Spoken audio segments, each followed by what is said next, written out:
크리스찬의 삶을 영적 전쟁이라고 합니다. 영적 전쟁이라고 하면 동양 사람들은 구슬해서 귀신을 쫓아내거나 서양 사람들은 퇴마사나 신부님들이 십자가나 성수를 가지고 드라큘라 쫓아내고 이런 것으로 이해하는 분들이 적지 않습니다. 사실 이런 것들 대부분은 사람이 만들어낸 영적 전쟁이지 실제 영적 전쟁이 그렇지가 않아요. 오늘 본문 12절에 나오는 통치자들과 권세자들과 이 어둠의 세상 주관자들과 하늘에 있는 악의 영들을 상대하는 게 영적 전쟁이거든요. 그럼 이 영적 전쟁이 뭐냐? 자기 욕망의 삶을 사느냐, 하나님 영광을 위해 사느냐, 그게 영적 전쟁입니다. 본문과 연결된 에베소서 4장 21절에서 24절에 좀 더 구체적으로 나와요.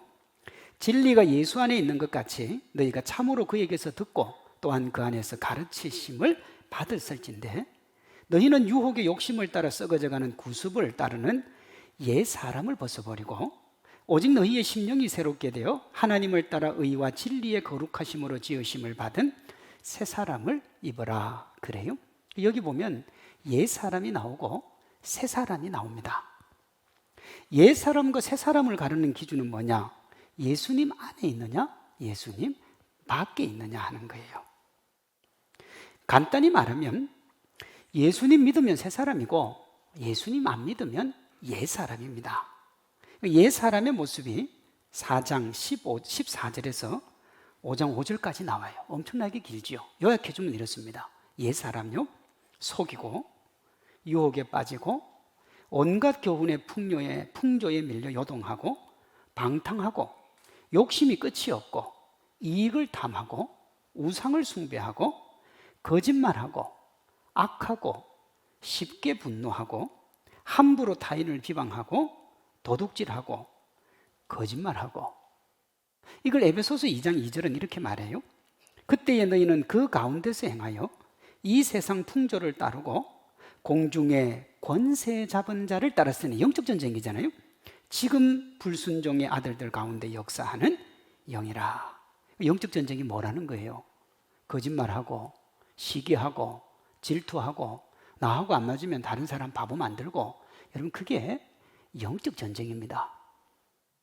옛 사람과 달리 예수님 안에 있는 새 사람은 이런 것들을 멀리 한다는 거예요. 자신도 살고 타인도 살리는 생명 살리는 일을 하는 것이 새 사람입니다. 옛 사람의 삶을 그대로 유지하려는 배후에는 어떻게 해서든지 하나님과 가까워지지 못하게 하려는 마귀가 있고요. 새 사람으로 바뀌도록 하는 배후에는 우리를 위해 죽으시고 부활하신 예수님이 있습니다. 배후의 문제입니다. 배후의 문제. 영적 전쟁은 옛 사람이 새 사람이 되어가면서 일어나는 전쟁, 그게 영적 전쟁입니다. 자, 다시요. 옛 사람이 새 사람이 되어가면서 일어나는 전쟁. 내가 예수님을 믿기 전에는 다른 사람 비방도 많이 하고 욕도 많이 하고 거짓말도 많이 했는데 예수님 믿으면서 그것을 줄여가는 행위, 이게 영적 전쟁이라는 겁니다. 전쟁은 여러분 큰 전쟁이든 작은 전쟁이든 정신을 바짝 차려야 됩니다. 변수가 너무 많아요. 베드로는 이 긴장을 이렇게 말합니다. 근신하라 깨어라, 너희 대적 마귀가 우는 사자같이 두루 삼키며 삼킬 자를 찾고 있다. 자 보세요. 여기서 삼킨다는 말이 무슨 말입니까? 예수님을 믿는데도 거짓말하게 만들고 시기하게 만들고 질투하게 만들고 세상 것 따라가게 만들고 하나님의 얘기를 하는데 세상은 안 그러니까 교회 바꿔야 된다 이렇게 얘기하는, 이게 다 뭐냐? 마귀에게 삼킴을 받은 겁니다. 이게 그 얘기거든요. 예수님을 믿고 하나님의 자녀답게 사는 삶을 위한 노력, 즉 신앙과 삶의 일치를 추구하는 그 과정이 뭐냐? 그게 영적 전쟁이에요. 예수님이 그의 자녀들에게 이 영적 전쟁을 위해서 오늘 본문 11절 13절에 걸쳐서 두 번이나 하나님의 전신갑주를 입어라 그럽니다. 왜 이렇게 전신갑주를 강조를 할까요? 그 이유가 세 가지입니다. 첫째, 예수님이 주시는 힘과 능력으로 살기 위해서 그렇습니다. 10절 11절 연결하면 너희가 주 안에서와 그 힘의 능력으로 강건해지기 위해서 하나님의 전신갑주를 입어라 하는 겁니다. 이 말의 이면에 우리 힘으로는 절대로 영적 전쟁 이길 수가 뭐하다는 거예요? 없다는 말이 내포가 되어 있습니다. 우리 힘으로는 안 돼요. 여러분, 시기하고 질투하고 다른 사람 미워하고 내 이익이 떨어졌을 때 상대방을 비난하는 것이 인간의 기본적 본성이에요. 안 된다고요. 그럼 전쟁에 임하는 이가 가져야 될 가장 기본적이면서 중요한 수칙이 뭔 줄 압니까? 상대가 누구라도 절대로 과소평가하면 안 된다는 겁니다. 그게 전쟁입니다. 범접 불가능한 월등한 전력을 가지고 있어도 이 수칙은 지켜야 됩니다. 내가 탁월해요. 100% 내가 이기는 전쟁이라도 상대방을 과소평가하면 안 돼요. 그러면 낭패를 봅니다. 이걸 가장 잘 보여주고 있는 것이 현재 진행되고 있는 우크라이나와 러시아 간의 전쟁입니다. 3일이면 끝난다 그랬어요. 그리고 우크라이나는 러시아의 상대가 절대로 안 된다 그랬습니다. 그런데요, 지금 어떻습니까? 전쟁이 장기화되고 있고요. 지금 러시아가 밀려가고 있습니다. 겁이 나서 빨리 투표하고 있고요. 왜요? 왜 이렇게 됐어요? 간단합니다. 러시아가 우크라이나를 너무 과소평가했어요. 이 전쟁은 반드시 주님과 함께 해야만 이길 수 있다 그랬습니다. 어떤 사람은 자신의 열정과 노력, 자신감 갖고 이길 수 있다고 그러는데 어림도 없는 소리입니다. 또 어떤 분들은 세상에서 부명의 권세, 건강으로 이길 수 있다고 생각하는데 착각이에요. 에베소서 2장 2절에 마귀가 공중의 권세를 잡고 있다 그랬습니다. 공중의 권세를 마귀가 잡고 있으니까 마귀가 부명의 권세, 건강 우리에게 줄 수 있습니다. 이해되십니까? 줄 수 있어요. 저 사람한테 이 부를 줬을 때 저 사람이 교회 안 가면 마귀는 부 줍니다. 저 사람에게 높은 자리 줬는데 예수님하고 멀어질 수 있으면 마귀가 명예를 줘요. 권세도 주고요. 물론 여러분, 한계도 있습니다. 그 모든 것은 예수님의 허락을 받아야 돼요. 그러니 항상 누가 위냐? 마귀보다 예수님이 위인 겁니다. 여기서 발견하는 진리 하나가 뭐냐? 예수님 의지하지 않으면 절대로 새 사람 될 수 없다는 거예요. 이를 달리 말하면 예수님 의지하면 누구라도 마귀의 손에서 벗어날 수 있습니다. 나는 생겨 먹기를 내 가정의 백그라운드가 막 이렇게 굴러먹었기 때문에 나는 안 바뀝니다. 그 말을 역으로 하면 나는 예수님 믿을 생각 없습니다. 그하고 똑같습니다. 주님이 우리를 바꿔줄 거니까. 마귀가 가장 두려워하는 게 뭐냐? 부명의 권세 가지는 게 아니라 예수님 의지하는 사람을 무서워하는 겁니다. 무서워해요. 그게 마귀입니다. 왜? 자기도 부명의 권세 줄 수 있으니까 그렇습니다. 우리 힘과 능력의 원천은 예수님입니다. 그래서 우리가 그 누가 무엇보다 능력의 원천이신 예수님을 힘입어야 이 세상을 이길 수가 있습니다. 그래서 하나님의 전신갑주를 입으라 그런 겁니다. 하나님의 전신갑주를 입어야 되는 두 번째 이유는 마귀의 간계를 대적하기 위함이라 그랬습니다. 아멘. 제가 무조건 하라 그랬습니다. 오늘은. 예, 무조건. 아니 뭐 이때 하라는 게 아니고 뭐 아무 때나 그래 하면은 그건 안 되잖아요. 진짜는 아멘 하셔야 돼요. 11절입니다. 마귀의 간계를 능히 대적하기 위하여 하나님의 전신갑주를 입으라. 간계가 뭐냐? 간사한 꾀. 그 간계라 그럽니다. 간사의 뜻은 또 뭐냐? 자기의 이익을 위해 무슨 짓이라도 하는 걸 간사하다 그럽니다. 내가 이익을 얻을 수 있는데 착하게 하면 이익을 얻을 것 같으면 착한 짓 하고요. 내가 이익을 얻을 때 나쁜 짓 해야 되면 나쁜 짓도 하는 겁니다. 이건 뭐 착하다 나쁘다 이 문제가 아니라 자기 이익을 위해 움직이는 걸 간사하다 그럽니다. 그러니까 마귀가 간계를 부리면 누구도 당할 수가 없습니다. 사람도 말입니다. 속이기로 마음 먹고 덤벼들면 당해낼 재간이 없습니다. 사람도. 마귀가 마음 먹고 우리를 건드리기 시작하면 답이 없습니다. 예를 듭니다. 모든 사람이 죽음의 두려움으로 살게 된 단초가 뱀을 조종한 사탄의 관계입니다. 창세기 3장에 보면 하와가 하나님을 떠나게 할 목적으로 대화를 시도하는데 하와의 마음에 하나님처럼 지혜롭게 할 마음이 있는 것을 봅니다. 저는 이렇게 생각해요.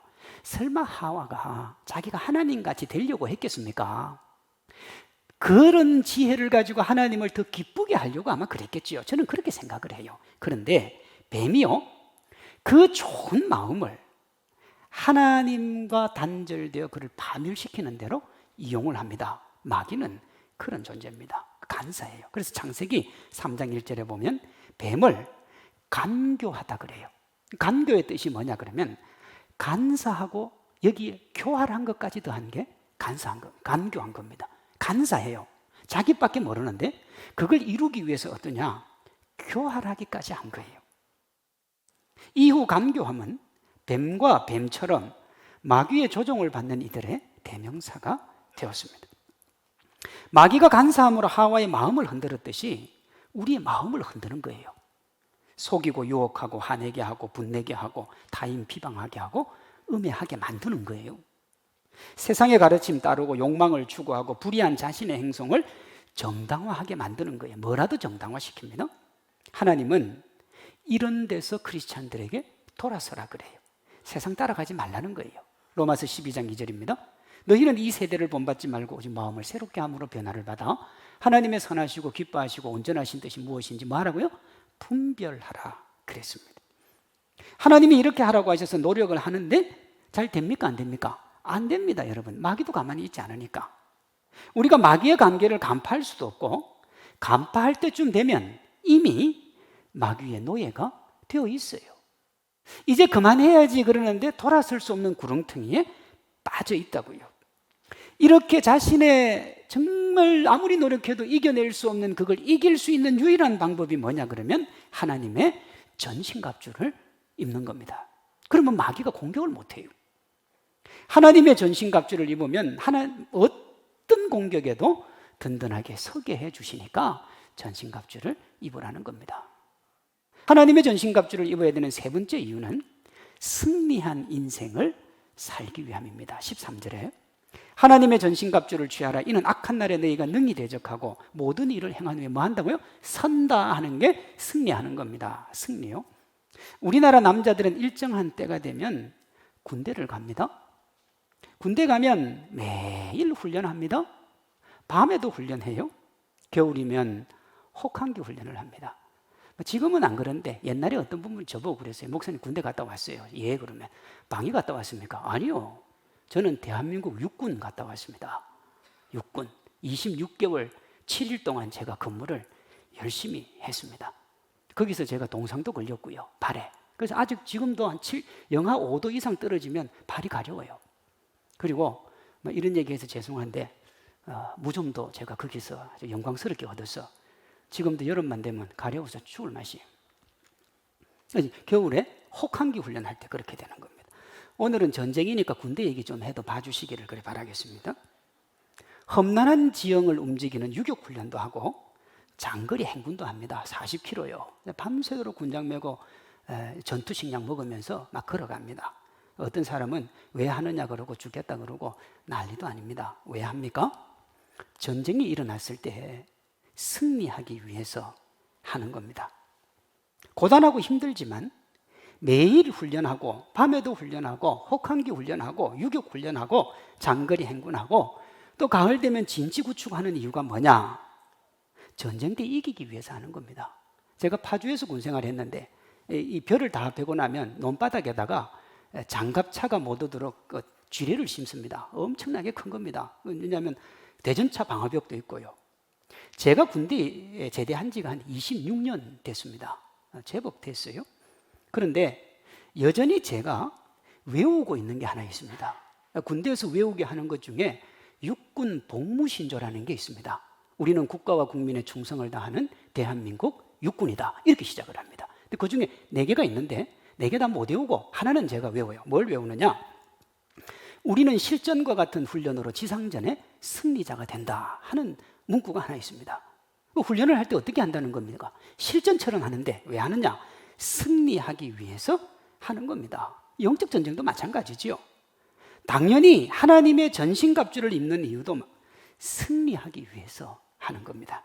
종합하면 전신갑주는 적이 나를 공격할 때 절대로 밀리지 않고 일격에 적을 무찔러서 승리의 주인공이 되기 위해서 전신갑주를 입는 겁니다. 오늘 본문 14절 17절에 하나님의 전신갑주 6개가 나옵니다. 이거 입으면 된다 이 말입니다. 첫째, 진리의 허리띠요. 진리가 뭐냐? 진리는 예수님입니다. 요한복음 14장 6절이요. 예수께서 이르시되 내가 곧 길이요 진리요 생명이니 나로 말미암지 않고는 아버지께로 올 사람이 없다 그랬습니다. 예수님이 뭐라고요? 진리라고요. 그러니까 진리의 허리띠를 매라고 했으니까 예수님을 허리띠로 삼으라는 겁니다. 근데 허리띠가 왜 중요하냐 그러면 이 군인이 매는 허리띠를 단띠라 그럽니다. 단띠. 제가 일부에 빠클이라 그러니까 우리 성도님 한 분이 나가면서 아름답게 저한테 가르쳐 줬어요. 목사님 그거는 빠클이라고 하는 게 아니고 단띠라고 하는 겁니다.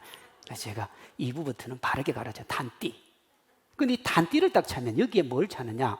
여러분 뭐예요? 그 수통도 차고요, 칼도 차고요, 그다음에 총알 넣는 그것도 다 찹니다. 단창도 차고 여기서 다 꺼내는 거예요. 여기서 진리의 허리띠를 매라는데 예수님으로 매라는 말은 뭐냐면 예수님에게서 모든 게 나온다는 소리입니다. 이게 의미가 두 가지인데 하나는 예수님 안에서 너희가 새 생명을 얻는다는 겁니다. 에베소서 1장 13절이요. 그 안에서 너희도 진리의 말씀과 너희의 구원의 복음을 듣고 그 안에서 또 믿어 약속의 성령으로 인치심을 받았다 그랬습니다. 예수님을 허리띠로 삼으라는 또 다른 의미는 믿지 않는 이와 구별된 삶을 살라는 얘기입니다. 에베소서 4장 22절이요. 너희는 유혹의 욕심을 따라 썩어져가는 구습을 따르는 옛 사람을 벗어버리고 오직 너희의 심령이 새롭게 되어 하나님을 따라 의와 진리의 거룩함으로 지으심을 받은 새 사람을 입으라. 오늘 여러분들이 주의 깊게 볼 게 뭐냐? 제가 에베소서 말씀을 자꾸 인용을 한다는 겁니다. 왜? 이 에베소서 안에서 영적 전쟁이 나왔기 때문에 그렇습니다. 하나님을 믿는 믿음, 그다음 구별된 삶, 이것이 진리의 허리띠입니다. 종합하면 진리의 허리띠는 구원에 대한 분명한 확신과 그에 걸맞는 삶으로 하나님 자녀의 정체성을 분명하게 하는 겁니다. 둘째, 의의 호심경입니다. 호심경은 전쟁에서 가슴을 보호하는 갑옷입니다. 어떤 분은 심장만 보호한다 그러는데 그렇지 않고요, 앞면 전체를 보호하는 게 의의 호심경입니다. 이때 당시에 갑옷 위에 구리 조각을 덧대었는데 요즘으로 하면 총알을 막는 방탄조끼에 해당한다, 그렇게 볼 수 있어요. 근데 이 호심경의 재료가 뭐냐? 의입니다. 의. 그럼 의란 뭔가? 우리는 의를 이룰 수 있다고 생각하는데 성경이 말하는 의는 예수님과 예수님의 구원 행위를 말합니다. 마태복음 5장 6절이요. 의에 줄이고 목마른 자는 복이 있나니 그들이 배부를 것이며 할 때 여기 의는 예수님이에요.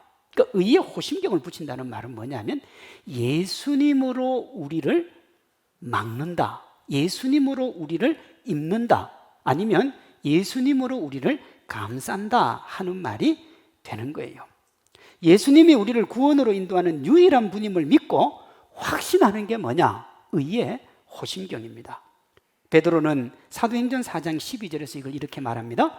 다른 이로서는 구원을 얻을 수 없나니 천하 사람들 중에 구원받을 다른 이름을 우리에게 주신 일이 뭐라고요? 없다 그랬습니다. 그러니까 의의 호심경을 붙이라는 것은 죄사함과 구원의 확신을 분명하게 가지라는 겁니다.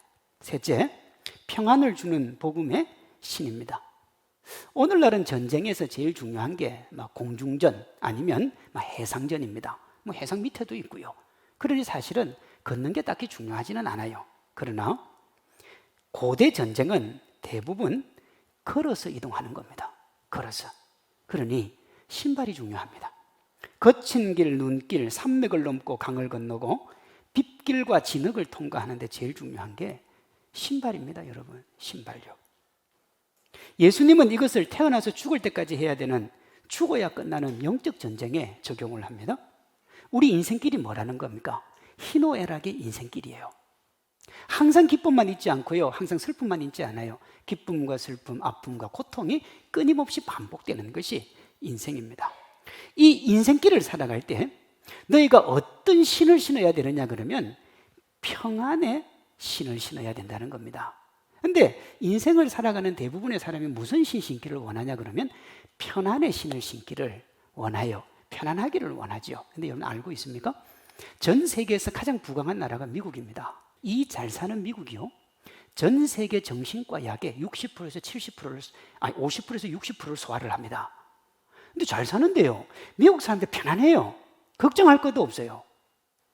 왜 9.11이 대단한 거냐 그러면 미국은 절대 적의 공격을 받지 않는다고 생각했는데 본토 공격을 받았기 때문에 놀란 겁니다. 우리나라 북한이 여기 부산에 포 한 번 쏜다고 해서 별로 걱정 안 해요. 왜? 원래 그런 줄 알고 있었기 때문에. 자, 그렇게 편안한데 왜 정신과 약을 그렇게 먹습니까? 평안이 없어서 그렇습니다. 주님은 지금 뭘 얘기하느냐? 희노애락의 인생길 가운데 제일 중요한 건 평안이라는 겁니다. 편안이 아니고. 실제 여러분, 복음의 신을 신으면 불편합니다. 복음 전에서 겉으로 볼 때 괜찮은 사람 없어요. 듣지 않아도 될 욕 듣지요, 비난받지요, 쓰지 않아도 될 물질 써야 되지요. 그런데 열매는 미미합니다. 저도 우리 여기 여기 수영구 앞에 동태집 사장님 전도하려고 3년 정말 죽도록 했는데 가버렸어요. 장사 안 된다고 갔어요. 다시 찾아야 되는데 없어요. 지금 제가 투자를 얼마나 했습니까? 저를 믿고 우리 성도들이 가서 먹은 밥만 해도 갔어요. 이 복음의 신발이라는 게 불편해요, 여러분. 힘들어요. 겉으로는 불편한데 문제는 내적으로는 평안이 넘친다는 거예요. 우리가 지금 토요일 날 교회 여기 마당에서 오후 4시에 전도를 합니다. 막 길 왔다 갔다 하는 사람들 나눠주고 찬양도 하고. 여러분 주말이 얼마나 그 황금 같은 시간입니까? 그 시간에 누가 그 길을 올라고 그래? 근데 그분들은 해요. 남들이 볼 때는 야 이상할 수 있어요. 그런데요, 그분들은 평안해요. 행복해요. 몸은 불편할 수 있어요. 편안하진 않아요. 평안해요. 예수님이 이것을 우리에게 이렇게 말씀하셨어요. 평안을 너희에게 끼치노니 곧 나의 평안을 너희에게 주노라. 내가 너희에게 주는 평안은 세상과 같지 아니하니 너희는 마음에 근심하지도 말고 두려워하지도 마라. 그러니까 주님이 주는 평안은 뭐하고 관련돼요? 마음의 근심과 두려움과 관련이 된 거예요. 세상에서는 편안함을 평안으로 착각을 합니다. 주님은 평안이에요. 여러분 인생길 힘들고 어려워도요, 마음 편하고 있으면 행복한 거예요. 그렇죠? 예. 힘들고 어려워도 나하고 편한 사람하고 만나서 밥 먹을 때는 행복합니다. 그런데 아무리 좋은 거 먹어도 마음이 불편하면 밥맛도 없어요. 제가 전에도 말씀을 드렸는데 미국에서 한국 올 때, 보스턴에서 한국 올 때 제일 빠른 길이 어떤 길인가? 우리 그런 얘기 많이 해서 제일 빨리 가는 방법. 어떤 사람은 뉴욕 가서 직항 탄다. 별소리 다 했는데 한 명이 아주 기가 막힌 말을 했어요. 마음이 편한 사람하고 가는 게 제일 빨라요. 시간이 금방 가요. 근데요, 불편한 사람하고 같이 앉아봐요. 10분 가는데 죽을 맛이에요. 죽을 맛이. 편안한 게 중요한 겁니다. 적지 않은 사람들이 세상에 있는 어떤 것, 예를 들어서 부명의 권세와 같은 것을 평안의 토대로 합니다. 아니죠.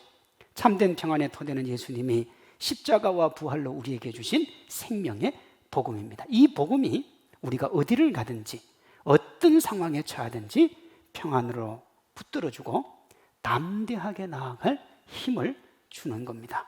그 세상을 이기게 하는 게 복음이에요. 예수님 밖에 있는 네 사람은 편안함을 추구하고요, 예수님 안에 있는 세 사람은 평안함을 추구하는 거예요. 세상의 것을 얻고 누리는 편안이 아니라 어떤 상황에도 흔들리지 않는 평안이 인생길의 승리 요인입니다. 그래서 주님이 뭐라고 하냐? 평안에 예비한 복음의 신을 신으라 그런 겁니다. 넷째, 구원의 투구입니다. 제가 두 번째 말했던 의의 호심경, 그리고 지금 말하는 구원의 투구가 원래 누구 거냐? 하나님께서 착용하고 계시던 겁니다. 이사야 59장 17절이요. 공의를 갑옷으로 삼으시며 구원을 자기 머리에 써서 투구로 삼으시며 그랬어요. 하나님이 차고 있는 거예요. 의의 호심경과 구원의 투구는요. 그런데 주님이 우리에게 그거 쓰라고 주셨다고요. 이는 우리가 하나님 의지하면 하나님이 100% 지켜주겠다는 의미입니다. 완벽하게 보호해 주는 거예요. 이걸 누구도 흔들 수 없는 구원이라 그럽니다. 로마서 5장 8절이요. 우리가 아직 죄인 되었을 때 그리스도께서 우리를 위하여 죽으심으로 하나님께서 우리에 대한 자기의 사랑을 뭐 했다고요? 확정지었다고요. 더 이상 변하지 않아요. 확정된 거예요. 이래서 세상에 살지만 세상에 속하지 않은 나그네 삶의 승리를 위해서는 뭐 해야 되느냐? 구원의 투구를 써야 되는 겁니다. 성경은 이것을 이렇게 말해요. 우리는 낮에 속하였으니 정신을 차리고 믿음과 사랑에 호심경을 붙이고 구원의 소망의 투구를 어떻게 하자고요? 쓰자 그랬습니다. 쓰는 거예요, 여러분. 그래야 우리가 살아요. 주님이 나 지켜주지 않으면 우리는 보호받을 힘도 없고 능력도 없고 그저 패할 수밖에 없는 거예요. 다섯 번째, 믿음의 방패입니다. 지금까지 살펴본 전신갑주는 모두 특정한 부위를 방어하는 거예요. 투구는 머리, 호심경은 가슴, 허리띠는 허리, 신은 발을 보호합니다. 이와 달리 믿음의 방패는 각 부분을 개별적으로 맞아주면서 동시에 전체를 막아주는 역할도 합니다. 믿음의 방패가요. 이것의 영적 의미가 뭐냐? 예수님의 구원을 추호도 의심 없이 분명하게 믿으라는 겁니다. 믿어야 돼요. 그 믿음이 구원의 투구, 의의 호심경, 진리의 허리띠, 평안을 주는 복음의 신이 잘 작동하고 이것이 시너지 효과를 일으킨다는 거예요. 여러분, 의심하면 모든 장비가 무용지물입니다. 구원을 의심하면 투구 안 쓰겠죠. 복음의 신발을 신뢰하지 않으면 그 신 신지 않을 겁니다. 마귀가 우리를 무너뜨릴 때 가장 자주 쓰는 게 뭐냐 그러면 의심입니다. 여러분, 이 의심이 들어오면 결국에는 다 무너져요. 큰 성벽이나 댐이 무너지기 시작하는 게 뭐냐? 작은 틈에서 시작을 하는 겁니다. 이 틈이 크리스찬에게는 의심입니다. 의심을 이기는 유일한 길이 뭐냐? 믿음이에요. 믿음이에요. 그래서 우리에게 믿음이 가장 중요하고 우리 종교개혁자들이 오직 믿음으로를 외친 겁니다. 교회 중세 논쟁 중에 믿고 이해할 것인가, 이해하고 믿을 것인가 하는 게 있습니다. 여러분, 믿고 이해가 되겠습니까? 이해하면 믿어지겠습니까? 어제 저한테 폰이 하나 왔어요. 아빠, 나 지금 폰에 액정이 깨져서 폰을 맡겨두고 인터넷 임시번호로 쓰고 있는데 나한테 연락해줘. 그래. 네. 근데 만약에 저는 뭐 의심이 많아가지고요. 연락 안 해요. 근데 이제 그 의심하면 그때부터 내 정보가 이제 다 빠져 나가는 거 아닙니까? 여러분, 믿으면 다 이해됩니다. 여러분, 인생을 살아오면서 내가 사기를 당한 경우가 있을 거 아닙니까? 저는 없어요. 저는 안 믿어요. 저는 주님 말고 안 믿어요.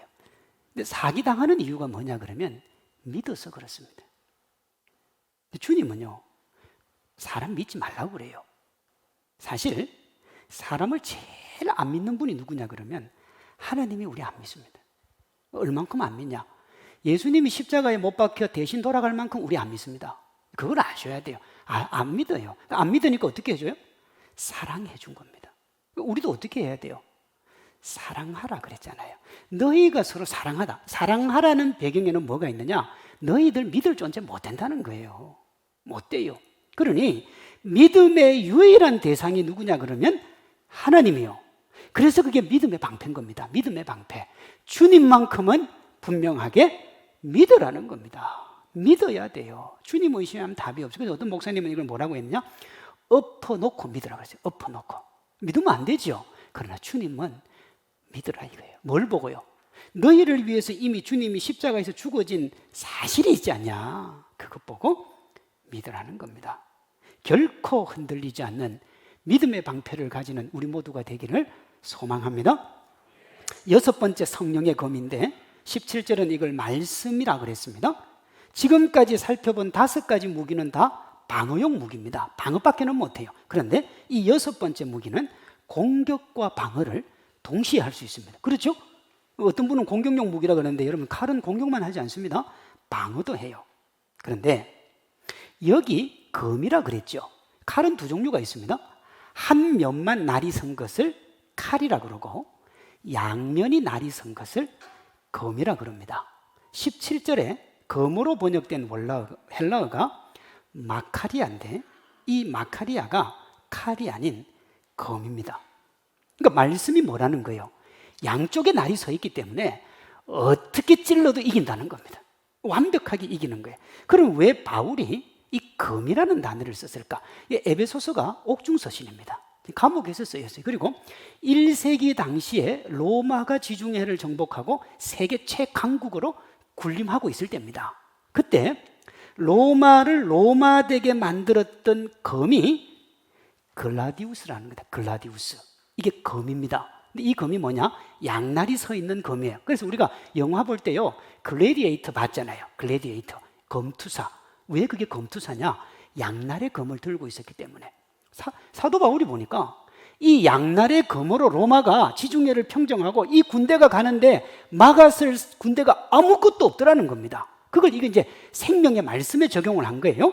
하나님의 말씀 가지고 가면 누구도 당해낼 재간도 없고 마귀가 칠 수밖에 없다는 그 말을 지금 사도 바울이 하고 있는 겁니다.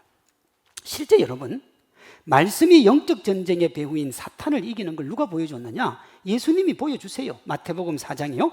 예수께서 말씀하시되 사탄아 물러가라 기록되었으되 주 너희 하나님께 경배하고 다만 그를 섬기라 하였느니라. 이에 마귀는 예수를 떠나고 천사들이 나와 수종들더라 그랬습니다. 말씀 앞에는 당해낼 재간이 없는 겁니다. 말은 안 돼요, 여러분. 말은 자기도 하거든요. 우리 모두가 말하잖아요. 말씀이요, 말씀. 말씀만이 이기는 겁니다. 11절은 예수님이 주시는 힘과 능력으로 살고 마귀의 관계를 간파해서 하나님의 자녀로 든든히 서고 승리하는 인생을 살기 위해서 이 6가지 하나님의 전신갑주를 입으라 그랬어요. 여기 입으라 하는 동사가 중요한 동사예요. 원어로는 엔듀어인데 옷을 입을 때 사용되는 동사입니다. 그래서 영어로는 푸돈이라 그래요. 푸돈. 그대로 입다 하는 동사입니다. 질문입니다. 우리가 집이나 물건을 사러 갈 때 그 매장에서 옷을 입을 때 옷을 만들어 쓰있습니까? 준비된 것을 입습니까? 준비된 옷을 입습니다. 엔디오가 그 말입니다. 어떤 분들은 이렇게 하나님의 전신갑주를 하기 위해서 내가 뭘 해야 되느냐? 할 게 없어요. 하나님의 전신갑주는 하나님이 우리에게 주시려고 다 준비해 놨습니다. 어떻게 준비했느냐? 십자가와 부활로 다 준비했습니다. 여러분, 열심히 들으신 분은 아마 이해를 하셨을 것 같은데요. 진리가 예수님이죠. 의도 예수님이죠. 그렇죠? 복음도 예수님이죠. 구원도 예수님이죠. 믿음의 방패만 우리가 가지는 거지 다 예수님이에요. 전부 예수님이라고요. 우리가 진리의 평안의 복음, 믿음, 구원을 만들어서 그걸 우리 허리띠, 호심경, 신발, 방패, 구원 만드는 게 아니고 예수님이 우리를 위해서 십자가와 부활로 그거 만드셨고 우리는 말 그대로 뭐 하면 돼요? 입으면 돼요. 입으면 되는 겁니다. 보세요. 진리의 허리띠라 그랬죠. 예수님이 진리입니다. 우리가 예수님 찾은 게 아니고 진리이신 주님이 우리에게 오시는 거예요. 나머지 5도 마찬가지입니다. 의이고 복음이시고 구원이신 예수님에게 우리에게 오신 거예요. 그 주님이. 진리의 복음 구원이신 예수님을 우리가 믿으면 예수님이 우리를 지켜주시는 겁니다. 이게 5가지 방어무기라 그랬죠. 유일한 공격무기인 말씀도 마찬가지입니다. 우리는 뭐밖에 모르느냐? 말밖에 몰라요.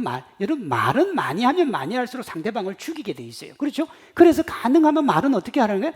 많이 하지 말라 그러잖아요. 그 입 다물고 가만히 있으면 2등은 하는데 자꾸 입을 내가지고 3등, 4등 하는 거예요. 말은 죽여요. 그런데요, 말씀은 살려요. 근데 이 말씀이 우리에게 오셨어요. 요한복음 1장입니다. 태초에 말씀이 계시니라. 이 말씀이 하나님과 함께 계셨으니 이 말씀이 곧 하나님이시라. 말씀이 육신이 되어 우리 가운데 거하시며 우리가 그 영광을 보니 아버지의 독생자의 영광이요 은혜와 진리가 충만하더라. 요가 뭐냐? 전신갑주는 우리의 노력으로 가지거나 얻는 것이 아니라 하나님이 준비하신 것을 믿음으로 받는 겁니다. 받는 거예요. 그리고 믿음으로 받아서 입으면 전신갑주는 절대로 벗겨지지 않습니다. 절대로. 왜? 주님이 입혀주셨기 때문에. 이걸 우리 칼빈은 뭐라고 그랬느냐면 불가항력적인 은혜라 그랬어요. 은혜인데 내가 막거나 거부할 수 없는 하나님의 전폭적. 그러니까 뭐 전신갑주를 어떻게 하면 입을까? 내 가슴에 저기 불화살을 쏘는데 내가 어떻게 막을까? 아니, 주님 믿으면 하나님이 알아서 다 막아준다고. 군대 제대한 사람들 중에요, 입대하는 어린 애를 놀리기 위해서 짓궂게 하는 농담 중에 이런 게 있습니다. 청계천에서 총하고 수류탄 사서 가야 된다고. 들어보셨습니까? 제가 군대에 있을 때 어떤 병장이 그러더라고요. 시인병 딱 들어왔는데 너 청계천에서 총하고 수류탄 사왔냐고. 안 사왔다 그러니까 저기 PX 가서 사오라고 그러더라고요. 그거 가면 있으니까. 농담이라 그랬습니다. 제가. 왜 농담이냐? 군대 가면 총, 수류탄, 군복, 군화, 전투모는 군대에서 준비했던 걸 줍니다. 뭐 하면 되느냐? 입으면 돼요. 문제는 입기를 거부할 때 문제가 되는 거예요. 제가 306 보충대 딱 들어가는데 연병장 앞에서는요, 오늘은 전쟁이니까 군대 얘기 좀 받아줘도 돼요. 딱 서 있는데 얼마나 젠틀한 줄 압니까? 그게 제가 1993년도 11월 2일 날 군대 갔는데 그 기억하잖아요. 그렇죠? 근데 막 사랑하는 부모님, 이들을 우리가 책임지겠습니다. 걱정하지 말고 돌아가요. 막 울고 이러잖아요. 연병장 뒤로 딱 돌아가면요, 육두문자가 바로 나와요. 야이 뭐 이래가지고 그러면 이제 바퀴가 딱 들어있거든요. 그러면 시범으로요, 머리 긴데 바로 머리 확 잘라버립니다. 시범을 보이는 거예요. 군대라 이거예요. 줘요. 주는데 안 입으면 문제가 돼요. 입어야 돼요. 그 다음에 사제로 준비해 오잖아요. 더 심각한 문제를 만들어내요. 그러니 제가 지금 드리는 말은 뭐냐? 하나님의 전신갑주는 하나님이 우리를 위해 준비한 거니까 입으면 되는 거예요. 그게 푸돈이에요. 입는 거예요. 엔듀어. 이 입는 행위가 뭐냐? 의심 없는 믿음과 예수님의 십자가와 부활을 확신하는 거예요. 그러면 하나님의 전신갑주는 어떻게 입을 수 있는가? 분명하게 믿고 확신함으로 입는 겁니다. 그래서 하나님의 전신갑주 6개를 간통하는 키워드가 뭐냐? 확신이라는 겁니다. 전자 5개인 진리의 복음 구원은 예수님이 우리에게 주신 구원을 확신하는 거고, 후자 하나인 말씀은 세상의 모든 것을 말씀이 이긴다고 하는 말씀 능력의 확신입니다. 그게 전신갑주예요. 그러니까 주님의 구원을 확실하게 믿으면 5개는 확보된 거예요. 그리고 이 말씀이 세상을 이긴다는 걸 분명하게 믿으면 말씀도, 성령의 검도 확보가 되는 거라고요. 사도행전 16장 31절은 이걸 이렇게 말합니다. 주 예수를 믿어라. 그리하면 너와 내 집이 구원을 받으리라. 그럼 전신갑주의 핵심은 예수님의 십자가 부활로 전신갑주가 주어짐을 믿고 그것을 분명하게 확신하는 겁니다. 이 믿음과 확신으로 하나님의 전신갑주를 입으면 마귀의 어떤 공격도 막아낼 수 있습니다. 분명히 제가 아까 얘기했잖아요. 이 하나님의 전신갑주를 입으면 누구도 못 벗기기 때문에 힘들고 지치고 피곤하고 아파도 벗어지지는 않아요. 그래서 그걸 조금 덜 힘들게 하는 게 뭐냐 그러면 믿음의 방패지요. 이 5개 가지고 있으면 절대로 마귀가 어떻게 못해요. 그럼 마귀가 공격을 하다가 오늘 본문에 불화살이 나옵니다. 공격을 하다가 안 되면 잠시 쉬지요. 자기도 낙심이 되니까 그 낙심이 될 때 모든 것을 이기는 생명의 말씀인 성령의 거금으로 한 방 확 찔러버리면 게임 끝나는 거예요. 이건 뭐 일어설 수가 없어요. 그래서 사도 바울은 뭐라고 그랬느냐? 하나님이 전도에 미련한 것으로 그랬습니다. 그게 미련해 보여도 말씀만큼 센 게 없어요. 승패는 끝이 아니고요. 누가 승자가 되느냐? 전신갑주를 입은 하나님의 사람이 승자가 되는 겁니다. 예수님의 십자가 부활을 자신의 것으로 믿는 믿음, 그것이 하나님이 나를 위해서 나에게 주시는 전신갑주라고 하는 확신, 말씀대로 살면 반드시 승리한다는 확신으로 자신을 하나님의 전신갑주로 완벽하게 무장해서 하나님의 멋진 군사가 되는 우리 모두 되기를 주님의 이름으로 축원합니다.